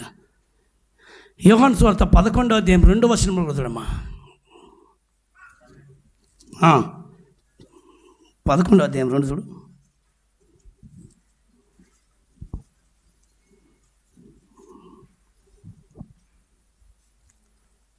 చూడండి, మొదటి నుంచి చదివినా పర్లేదు. మరియా ఆమె సహోదరి అయిన మార్తా అనువారి గ్రామమైన బేతనీయులోనున్న లాజరును ఒకడు రోగి అయ్యాను. ఏమైపోయాడా? లాజరు ఒకడు రోగి అయ్యాను. ఈ లాజరు ప్రభునకు అత్తరు పూసి. ఏం పూసిందంట ఈ లాజరు? స్తోత్రం కలుగును కాక. ఏం పూసేవాడు? అయ్యో చెప్తలేరు. ప్రభునకు అత్తరు పూసి తల వెంట్రుకలతో ఆయన పాదములు తుడిచిన మరియకు సహోదరుడు. చప్పట్లు కొట్టండి. ఇప్పుడు ఒక కార్యం జరగబోతుంది ఇక్కడ. స్తోత్రం కలుగును గాక. అత్తరు పూసే గుంపులలో ఒక కుటుంబం ఉంది, విలువైన దాన్ని ఇచ్చే గుంపు ఒక కుటుంబం ఉంది. ఇప్పుడు ఆ విలువైన ఇచ్చే కుటుంబంగా నీ కుటుంబం దీవించబడును గాక. హల్లెలూయా. వెలగలిగిన కుటుంబం వలె నీ కుటుంబం పట్టబడాలి. నా కుటుంబం మామూలు ఉండొద్దని, లాజర్ కుటుంబం అది. మరియ గురించి అక్కడ రాసి పెట్టిండ చూడండి, అక్కడ ఆమె చేసింది ఇంకా ఎట్లా ఉందో. అతని అక్క చెల్లెండ్రు, ప్రభువా, ఇదిగో నీవు ప్రేమించువాడు రోగి అయి ఉన్నాడని ఆయన యొద్దకు వర్తమానము పంపిరి. ఆమేన్. ఇక్కడ బాగా వినండి. ఇప్పుడు 12వ అధ్యాయం కదా, 12వ అధ్యాయం మొదటి నుంచి. కాబట్టి యేసు తాను మృతుల్లో నుండి లేపిన లాజరు ఉన్న బేతనియకు పస్కా పండుగకు 6 దినములు ముందుగా వచ్చెను. అక్కడ వారు ఆయనకు విందు చేసిరి. అక్కడ కూడా ఆయన ఏం చేసినారు? వాళ్ళు విందు చేసిండ్రు. మార్త ఉపచారము చేసెను. లాజరు ఆయనతో కూడా భోజనమునకు కూర్చున్న వారిలో ఒకడు. అప్పుడు మరియా మిక్కిలి విలువగల, ఈమె కూడా మిక్కిలి విలువగల అచ్చ జటామాంసి అత్తరు 1 సేరున్నర ఎత్తు తీసుకొని, వావ్, ఎంతనంటే కిలో, ఒక 1.5 లీటర్, ఇంకెక్కడనే ఉంటుంది. యేసు పాదములకు పూసి, ఈమె ఎక్కడ పూసింది? ఈమె టేపాలే. ఇక్కడ ఇంకొక తల్లి ఎవరు పూసింది? తల మీద పోసింది. ఇక్కడ పాదాల మీద. ఆమేన్. చూడమ్మా, యేసు పాదములకు పూసి తన తల వెంట్రుకలతో, దేంతోటంట? తల వెంట్రుకలతో ఆయన పాదాలను తుడిచెను. ఇల్లు ఆ అత్తరు వాసనతో నిండి. చప్పట్లు కొట్టండి. మీ ఇల్లు ఏమైపోవాలి? ఈరోజు మీ ఇల్లు అత్తరు వాసనతో నిండును గాక. సువాసన, అది పరిమళ సువాసనగా నువ్వు చేసే మంచి పనులను బట్టి దేవుడు నీ ఇల్లు పరిమళించే సువాసనగా మార్చబడను గాక. ఆమేన్. చూడండి, ఆయన శిష్యులలో ఒకడు, అనగా ఆయనను అప్పగింపనై ఉన్న ఇస్కరియోతు యూదా, ఈ అత్తరెందుకు 300 దేనారములకు అమ్మి. ఆ రోజులలో 300 అమ్మ. ఏ రోజులలో? 1 పైసా, 2 పైసల టైంలో, ఒక నాణ్యంలో, అలాంటి పైసలలో 300 అంట. అంటే దాదాపు మన ఇప్పుడు కరెన్సీలలో వస్తుంటే ఆ రోజు 300 అంటే 3 కోట్ల లోపల. స్తోత్రం కలుగా. అప్పుడు మనకు 1 పైసా రావాలంటేనే 1 పైసా, 5 పైసలు ఉంటాయి. మీరు ఎప్పుడు చూసిందా? 1 పైసా, 2 పైసలు చూసిన వాళ్ళు చేతులు ఎత్తండి. కొంచెం గట్టిగా ఎత్తాను. ఉన్న ఎన్ని పైసల నుంచి చూసినావు? 5 పైసల నుంచి చూసినావు. ఇంకా అమ్మ 1 పైసా చూసిన వాళ్ళు ఏ కానా? చారానా? చారానా అంటే ఎక్కువ, 5 పైసలు కన్నా ఎక్కువ. మేము కూడా చూసినాం. ఏది? 5 పైసలు, 10 పైసలు, 2 పైసలు, 3 పైసలు. 3 పైసలు. ఏ పైసలు? 3 పైసలు. 3 పైసలు చూసినాను. 1 పైసకి ఇంతనే ఉంటుంది. 4 ముళ్ళలు. 2 పైసలు ఇప్పుడు 2 రూపాయల బిట్టలా ఉంటుండే. 3 పైసలేమో 4 కోణాలు వస్తుంది. అది వస్తుంది. 5 పైసలు అంటే కూడా సేమ్ అదే. 10 పైసలు అంటే రౌండ్గా ఉంటుంది. 10 పైసలు తర్వాత చారణ. 20 పైసలు కూడా ఉండే. 20 పైసలు కూడా సేమ్ అదే. తర్వాత చారణ. నేను ఉద్యోగం చేసింది ఎప్పుడు తెలిసినా, నాకు రోజు చారణ ఇస్తుండే. మా నాయన తీసుకుపోయి సైకిల్ పంపు దగ్గర పెట్టిండు. ఇక్కడ ఆయన పేరు గాలయ్య, ఇక్కడ ఇప్పుడు ఉంటాడు, అప్పుడప్పుడు వస్తాడు. ఆయన దగ్గరికి వెళ్ళి ఆ పంపు అంతా కూడా లేను, సైకిల్ పంపు, ఇది గాలి కొట్టే పంపు. ఆ పంపుతో వెళ్ళి అందరేమో దాంతో ఇట్లా కొడితే నేనేమో లేచి కడుపుతో వస్తుంటే, ఇంతండి కడుపుతో వస్తుండే. పొద్దున్న నుంచి పని చేసుకుని చారణ వస్తుండే. మా అమ్మ మురిసిపోతుండే. చారణ సంపాదించిన అక్కడ చారణ తెస్తుండే. చారణ నుంచి ఆటనైంది, ఆటన నుంచి బారణ అయిపోయింది. అప్పుడు కొంచెం ఇరిగాను. ఆడికెళ్ళి మా నాయన తీసుకుపోయి వాళ్ళ చేతికి అప్పగిచ్చేసి, బాగా నాకు గుర్తుంది. ఆ చారణ నుంచి పనిచేసినామని. మళ్ళీ అడుక్కోవడానికి వెళ్ళినప్పుడు మాత్రం మాకు 1 పైసా 5 పైసలు వేసేవాళ్ళు. లేక కొంతమంది మాత్రమే 10 పైసలు వేసేవాళ్ళు. వాటితో మురిసిపోతుంటే మేము. మీరు అంతే ఇస్తానంటారు. ఇప్పుడు ఏంది మరి 50 కదా, స్తోత్రం కలిగిన కాక. కొంతమంది అంటారు నీ వయసు బదులు లేదు కదా, అట్లా కనబడతలేదు కదా అంటే 50 ఏళ్ళ కింద అవే ఉన్నాయి స్తోత్రం. ఆమేన్. ఇప్పుడు చూసిన వాళ్ళు ఒకసారి చేతులు ఎత్తండి. ఉన్నావమ్మా? అమ్మ జయమ్మ చూసినాను. 20 పైసలు చూసినావు. 1 పైసా చూసిన వాళ్ళు చేతులు ఎత్తండి. భారతమ్మ చూసింది. భారతమ్మ పెద్దనే. అలలి అమ్మ ముసలామ్మ కాబట్టి వాళ్ళకి బాగా తెలిసి ఉంటుంది. స్తోత్రం కలిగిన హల్లెలూయా. ఆ టైంలలో 300 రూపాయలు. అమ్మ చెప్పండి. ఇంకా మన కాలంలో కాదు ఇది. ఏ కాలంలో? యేసయ్య కాలంలో. ఆ కాలంలో ఇంకా అప్పుడు డబ్బులు లేవు, విలువైన లేవు. అప్పుడు అన్నీ సిక్కలే. సిక్కలే. ఏది? వెండి నాణాలు, బంగారు నాణాలు. అలాంటి టైంలో 300 రూపాయలు దాదాపు అనిపిస్తుంది నాకు 3 కోట్ల ఖరీదు. ఎంత ఖరీదైన విలువైన అప్పుడంటే ఇంత మామూలుగా అత్తరు పుట్టి అమ్మా అప్పట్లో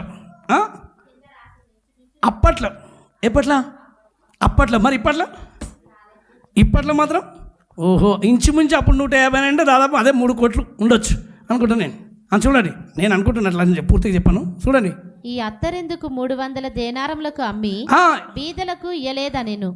వాడిలాగు చెప్పినది బీదల మీద శ్రద్ధ కలిగి చాలా మంది పాపం అంటారు కదా, అమ్మి బీదలకు ఇయ్యొచ్చు. బీదల మీద శ్రద్ధ కాదు, కడుపు నింపుకోవాలని.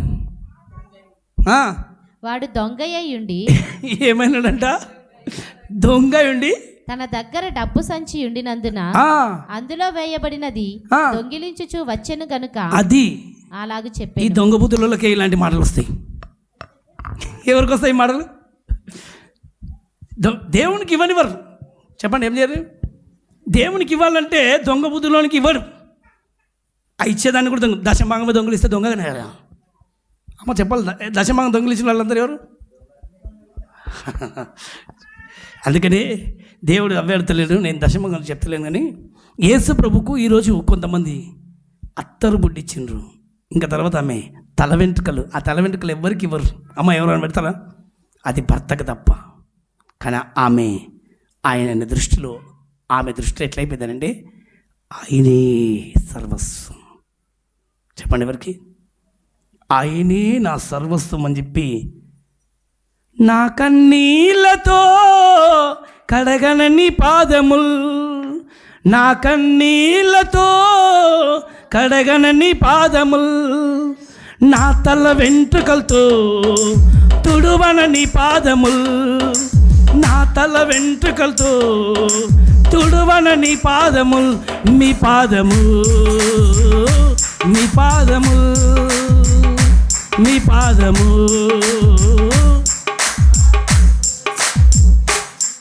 నా ప్రాణ ప్రియుడవు నీవు, నా ప్రాణమిత్రుడవు నీవు, నా ప్రాణ ప్రియుడవు, నా ప్రియుడవు నీవు, నా ప్రియమిత్రుడు నీవు, నా ప్రియుడవు నీవు, నా ప్రియమిత్రము నీవు. వెండి బంగారముల కన్నా మిన్నయే నీవు. చెప్పు, వెండి బంగారముల కన్నా,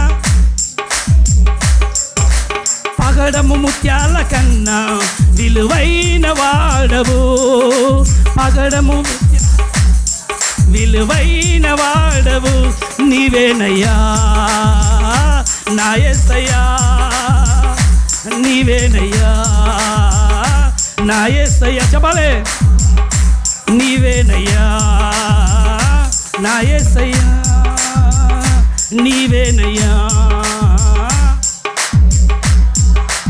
ఆమేన్. దేనికంటే వెండి బంగారము పగడాల ముత్యాల కంటే నువ్వే నాకు విలువైన, ఇంతకంటే నాకు విలువైంది ఇంకా వేరేది నాకు అనిపించలేదు. నువ్వే నాకు విలువైన వ్యక్తులకు విలువైన ఇస్తారంట. స్తోత్రం కలుగును గాక.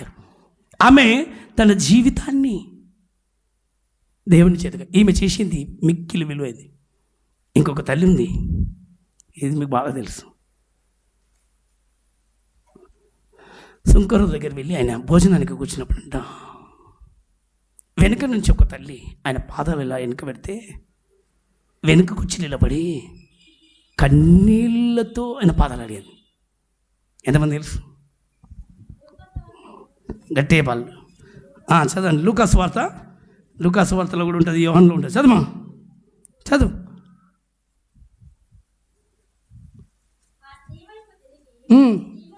మొత్తం మళ్ళీ మింగేసినాం. మొత్తం వాచనంతో సహా చెప్పకుండా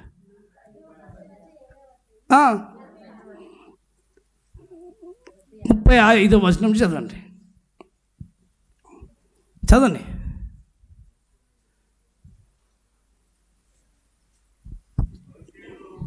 పరిసయ్యులలో ఒకడు తనతో కూడా భోజనము చేయవలనని ఆయనను అడిగెను. ఆయన ఆ పరిసయ్యుని ఇంటికి వెళ్ళి భోజన పంక్తిని కూర్చుండగా ఆ ఊరిలో ఉన్న పాపాత్మురాలైన ఒక స్త్రీ. ఇంతకుముందు ఎవరింటికి పోయిండు?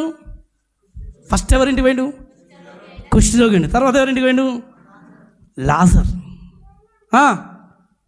ఆ ఊరిలో ఉన్న పాపాత్మురాలైన ఒక స్త్రీ యేసు పరిసయ్యుని ఇంట భోజనమునకు కూర్చున్నాడని, పరిసయ్యుని ఇంట్లో భోజనానికి కూర్చున్నాడని సంగతి విని తెలుసుకొని ఒక బుడ్డిలో అత్తరు తీసుకుని అమ్మ ఈమె కూడా ఏం తెలుసుకుందా? బుడ్డిలో అత్తరు తీసుకొని వచ్చి వెనుక తట్టు ఆయన పాదముల యొద్ద నిలబడి ఏడ్చుచు. అబ్బా ఏం చేసిందంటే మే ఏడ్చుచు కన్నీళ్లతో ఆయన పాదములను తుడిపి. అందుకే దేంతో కలిగిందమ్మా? కన్నీళ్లతో ఆయన పాదాలను కడిగి తడిపి తన తల వెంట్రుకలతో తుడిచి ఆయన పాదములను ముద్దు పెట్టుకొని ఆ అత్తరు వాటికి పూసే. చప్పట్లు కొట్టండి, స్తోత్రం కలుగును గాక. ఆమేన్. ఈ అత్తరు పూసే టైంలో మామూలుగా కన్నీళ్లతో ముందు కడుగుతుంది. నీళ్ళతో కడుగుతుంది. దేంతో కడుగుతుంది? అప్పుడు అనిపిస్తుంది ఈ ఐక్యత ఎంత ఉందంటే, అహరోను తల మీదగా కారిన ఆ యొక్క పరిమళ తైలము ఇక్కడ ఎవరి దగ్గర కనబడుతుంది? యేసు ప్రభు పాదాల దగ్గర. ఈరోజు ఆ పరిమళ సువాసన వలె సంఘము కూడా ఆయన ఎదుట సిద్ధమగునుగాక. ఆమేన్. అప్పుడు అందరూ ఏమంటున్నారు? ఈమె పాపాత్కురాలు. అక్కడ పిలిచిన ఆయన ఏమంటున్నారు చూడండి, సనుగుతుండంట. ఈయన ప్రవక్త అయిన ఎడల ఈయనకు తెలియదా ఈమె ఎలాంటి స్త్రీ? చూడండి ఏమంటున్నాడు అక్కడ. ఆయనను పిలిచిన పరిసయ్యుడు వినండి అది చూచి ఈయన ప్రవక్త అయిన ఎడల తన్ను ముట్టుకొనిన ఈ స్త్రీ ఎవతయో, ఆమె ఎలాంటిది, ఎవతో ఎటువంటిదో ఎరిగియుండును. ఇప్పుడు చూడండి, ఎలాంటి వారినైనా అన్నీ ఎరిగిన దేవుడు ఎరగలేదని చెప్పలేదే. ఆమెకు తెలుసు, ఆమె ఎవరో తెలుసు నాకు, ఆమె చేస్తున్నది ఏంటో తెలుసు నాకు. అప్పుడు ఆయన ఇచ్చిన జవాబు, కూర్చోండి పిల్లలు. ఇది పాపాత్మురాలు అని తనలో తాను అనుకునేను. అమ్మ, లోకమంతా నిన్ను పాపాత్కురాలు అనుకున్నారు, లోకమంతా నిన్ను పాపి అని అనుకుంటున్నారు. జక్కయ్యను చూసి అట్లే అనుకున్నాడు, ఇతడు పాపాత్కుడు. నేను నీతిమంతుల గురించి రాలేదు, నేను పాపం అని మీరు లోకమంతా వెలివేసినప్పుడు, వేలెత్తినప్పుడు, పనికిరారు అని అనుకున్న జీవితాలను బాగు చేయడానికి ఆ మహోన్నతుడు దిగుతుండో. స్తోత్రం కలుగును గాక. అక్కడ ఏమంటున్నాడు చూడమ్మా. అందుకు యేసు, సీమోను, నీతో నేను ఒక మాట చెప్తున్నాను ఉన్నానని అతనితో అనగా, అతడు బోధకుడా చెప్పుమనెను. అప్పుడు యేసు, అప్పు ఇచ్చు ఒకనికి ఇద్దరు రుణస్తులుండిరి. అప్పు ఇచ్చేటానికి ఎవరన్నా? ఇద్దరు రుణస్తులు ఉన్నారు. వారిలో ఒకడు 500 దేనారములు, ఇంకొకడు 50 దేనారములు అచ్చియుండిరి. ఆ అప్పు తీర్చుటకు వారి యొద్ద ఏమీ లేకపోయిన గనుక అతడు వారిద్దరిని క్షమించాడు. ఇద్దరిని అమ్మ 500 ఉన్న వాడు ఒక అప్పుడైతే 50 రూపాయల వాడు ఒకడు. అయితే అప్పు ఇచ్చిన వాడు ఏం చేసినాడు? ఇద్దరిని క్షమించేసాడు. ఎంతమందిని?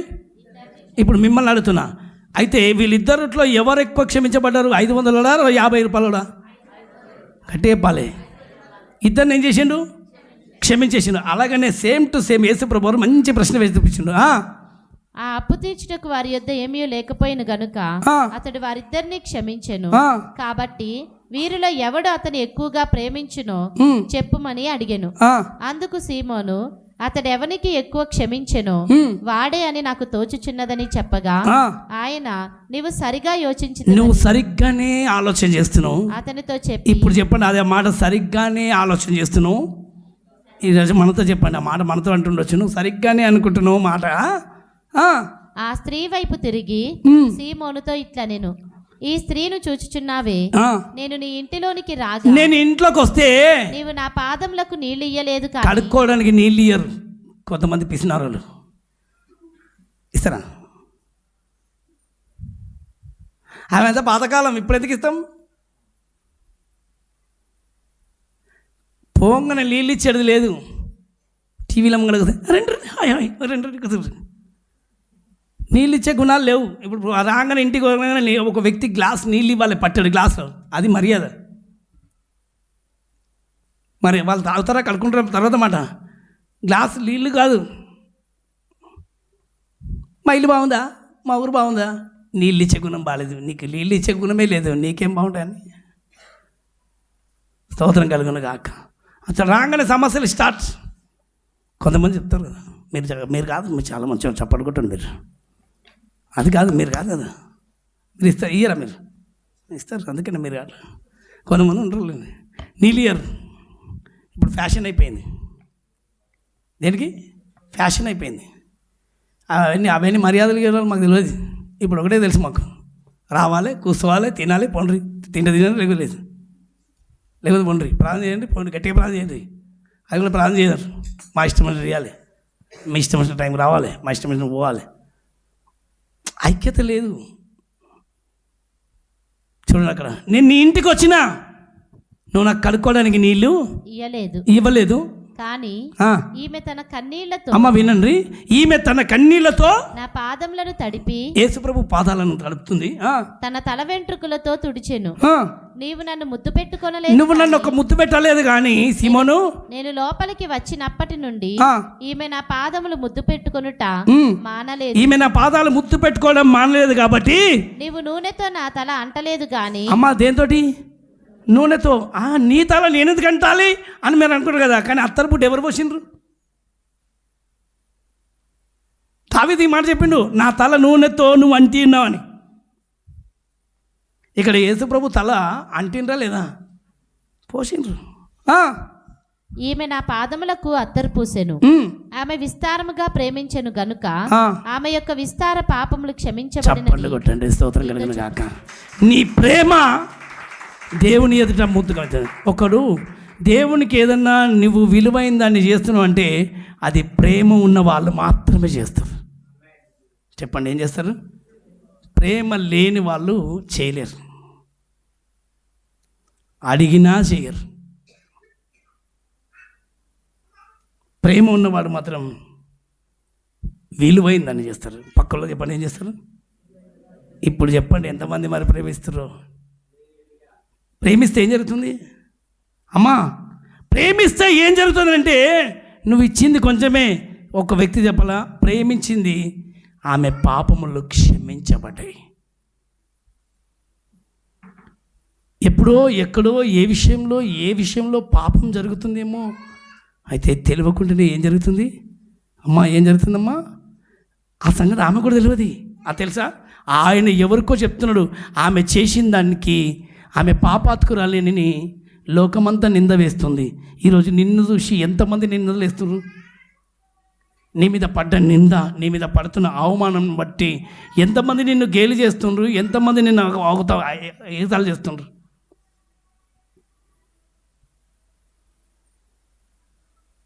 ఈరోజు ఆ దుఃఖ దినములన్నీ నీ నుండి, ఒకవేళ నా దగ్గర డబ్బులు లేవు ప్రభా, కానీ ఏమున్నాయి? లేవా? ఆ కన్నీళ్ళు ఎక్కడ పడితే అక్కడ వేయకండి. ఎవరి ముందు పడితే వాళ్ళ ముందు ఏడవకండి. కన్నీళ్ళకు విలువ ఉందని అన్నాడు. ఆ కన్నీళ్ళు యేసుప్రభు పాదాల దగ్గర పోయండి. స్తోత్రం కలుగును గాక. ఎవరి ముందు పోయాలి? చెప్పాలి. అప్పుడు నీవు కన్నీళ్ళు గార్చే కన్నీళ్ళు చూసి, నువ్వు కన్నీరు విడిచుట నేను చూచి తిని. ఎవరి ముందో పోయి ఏడుస్తాం, మనుషుల ముందు ఏడుస్తాం, ఇంట్లో కూర్చుని ఏడుస్తావు, మూల కూర్చుని కాదు, కూర్చుండి ప్రార్థనలు వేడు, నైనా నేను పాపిని, నన్ను క్షమించు అని ఒక మనసుతో చెప్పి అక్కడ కన్నీళ్ళు గార్చు. ఆ కన్నీటి జీవితాన్ని ప్రభు చూస్తాడు. స్తోత్రం కలుగును గాక. ఆమెన్. కొంతమందికి అన్నీ ఒప్పుకుంటారు, కానీ నేను పాపి అనే మనసు రాదు త్వరగా. చాలామంది అంటారు, నేను కడగబడ్డాను కదా, బాగానే ఉంది, కానీ నిజంగా చెప్పి నీ అంతరాత్మ మీద చేపెట్టు. కడగబడిన రక్షణ వస్త్రం అట్లే ఉందా? ఆదాంలాగా దాచుకుంటున్నావా?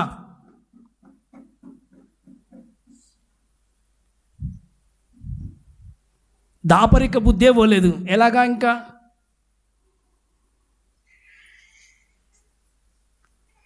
స్తోత్రం కలుగును గాక. ఇర్మియా గ్రంథం 17వ అధ్యాయం 5వ వచనం చివరి మాట. యెహోవా ఇలాగు సెలవిస్తున్నాడు, నరులను ఆశ్రయించి. అమ్మ, ఎవరిని ఆశ్రయించి? ఈమె వీళ్ళు నరులను ఆశ్రయించి కన్నీళ్ళు కారుస్తారు, నరుల దగ్గరికి పోయి ఏడుస్తారు. అది కాదు, నరులను ఆశ్రయించకు. అమ్మ చెప్పండి, నరులను నమ్ముకుంటే కంటే యెహోవాను నమ్ముకొనుట మేలు. ఈ స్త్రీ ఎవరిని పట్టుకుంది? యేసేను. అమ్మ నువ్వెవరిని పట్టుకోవాలి ఇప్పుడు? ఎవరిని? నరులను ఆశ్రయించి శరీరులను తనకు ఆధారముగా చేసుకొని, శరీరంలో ఉన్న మనుషులను ఆధారం చేసుకొనుచు తన హృదయమును యెహోవా మీద నుండి తొలగించుకొని, ఆయన మీద నుండి తొలగించుకొని వానికి శాపగ్రస్తుడు. ఏముందంట అనవసరంగా హృదయము మనుషుల మీద పెట్టకూడదు. అమ్మ చెప్పండి, ఎవరి మీద? ఆయన మీద నుండి తీసేసి మనుషుల మీద ఎక్కువగా, కొంతమందికి డబ్బుల మీద ఎక్కువగా, మనుషుల మీద ఎక్కువగా, లోకం మీద ఎక్కువగా. ఒకవేళ మళ్ళీ ఉన్నదనంటే నా పాపం పోయింది, కడిగేసినాం, అంత అయిపోయింది. మరి మహిమలో నింపబడ్డ ఆ ఆదాము గారే చెప్తున్నాడు ఏమని? నేను దిగంబరిని.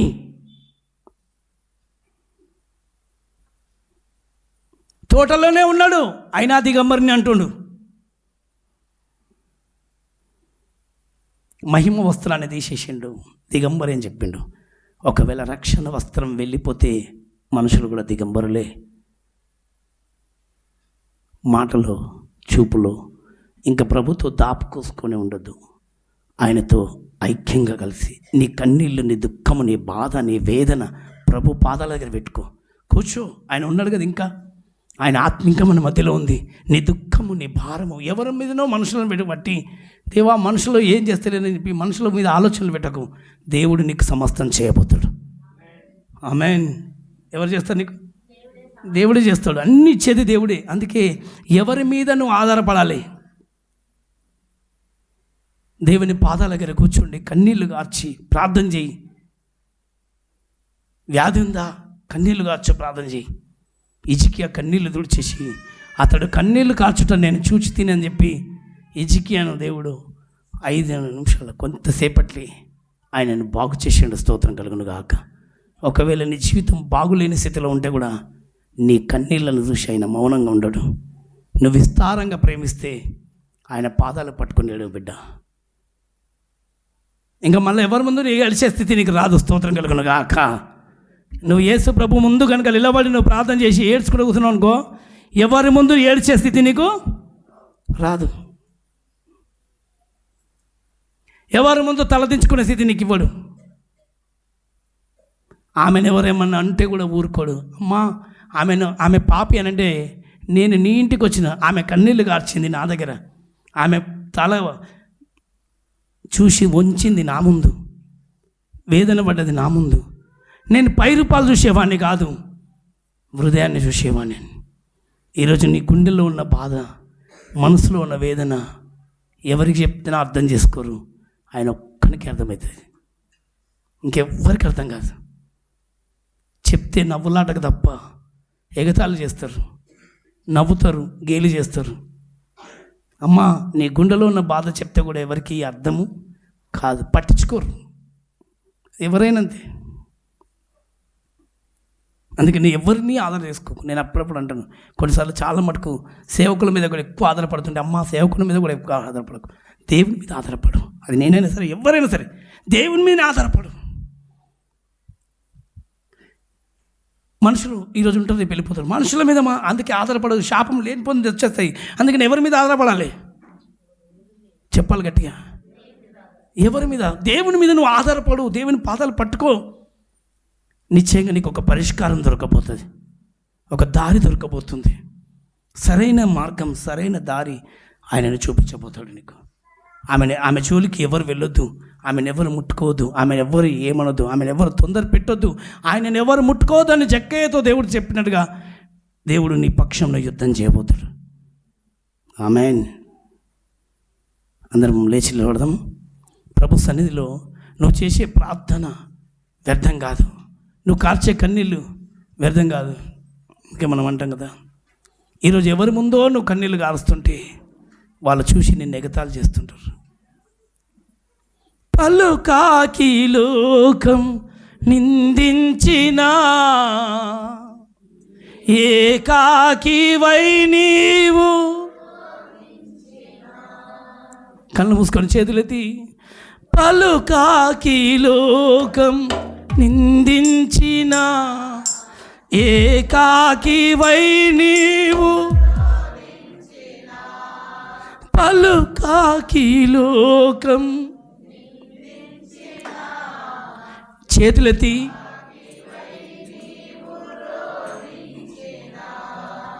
అవమాన పర్వాలు ముగిసేనులే, ఆనంద గీతాలు. ఇప్పుడు నువ్వు వచ్చింది ఆయన దగ్గరికి. అవమాన పర్వాలు ఆనంద గీతాలు, నవ్వినొల్లంత నీ ముందు తలలు వంచేరు ఇక ముందు. నవ్వినొల్లంత నీ ముందు తలలు వంచేరు, నవ్వినొల్లంత నీ ముందు తలలు వంచేరు, నవ్వినొల్లంత నీ ముందు ఉందిలే దీవెనా. ఎందుకా వేదన ఉందిలే దీవెన. ఎవరెవరి ముందు వెళ్ళి నువ్వు కన్నీళ్ళు కాస్తున్నావు, విరిగి నలిగిపోయిన నీ హృదయం. దేవా ఉందిలే దీవెనా, ఎందుకా వేదన పొందిన యాతన. దేవుడే మరచునా ఉందిలే దీవెనా. ఆమేన్. ఎందుకా వేదన పొందిన యాతన, దేవుడే మరచునా. కన్నుల జారిన కన్నీళ్ళు తడిపెను దేవుని పాదాలు, ఇప్పటి నుండి నీ కనులు చూచును దేవుని. కన్నుల జారిన కన్నీళ్ళు తడిపెను దేవుని, ఇప్పటి నుండి నీ కను చూడు.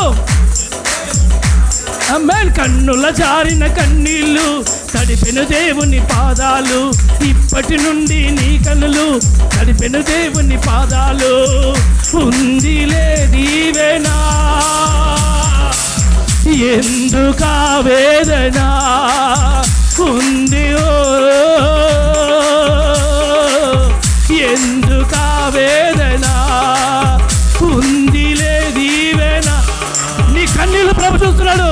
ఎందుకా వేదన ఉందిలే దీవెన, ఎందుకా వేదన ఉందిలే దీవెన, ఎందుకా వేదన. ఆమేన్. ఉందిలే దీవెన. యేసయ్యా దేవుని బిడ్డ, నువ్వు కాసిన కన్నీళ్ళు, ఆయన పాదాల దగ్గర కాసిన కన్నీళ్ళు ఆయన మర్చిపోడు. ఉందిలే దీవెన. ఎవరెవరిని అవమానపరుస్తున్నా, ఎవరెవరు నిన్ను ఎగతాళి చేస్తున్నా భయపడకు. ఎందరో ఉందిలే దీవెన. పరిశుద్ధాత్ముడు ఎందుకా వేదన ఉందిలే దీవెన, ఎందుకా వేదన ఉందిలే. ఉన్నది నీ కొరకు దీవెన.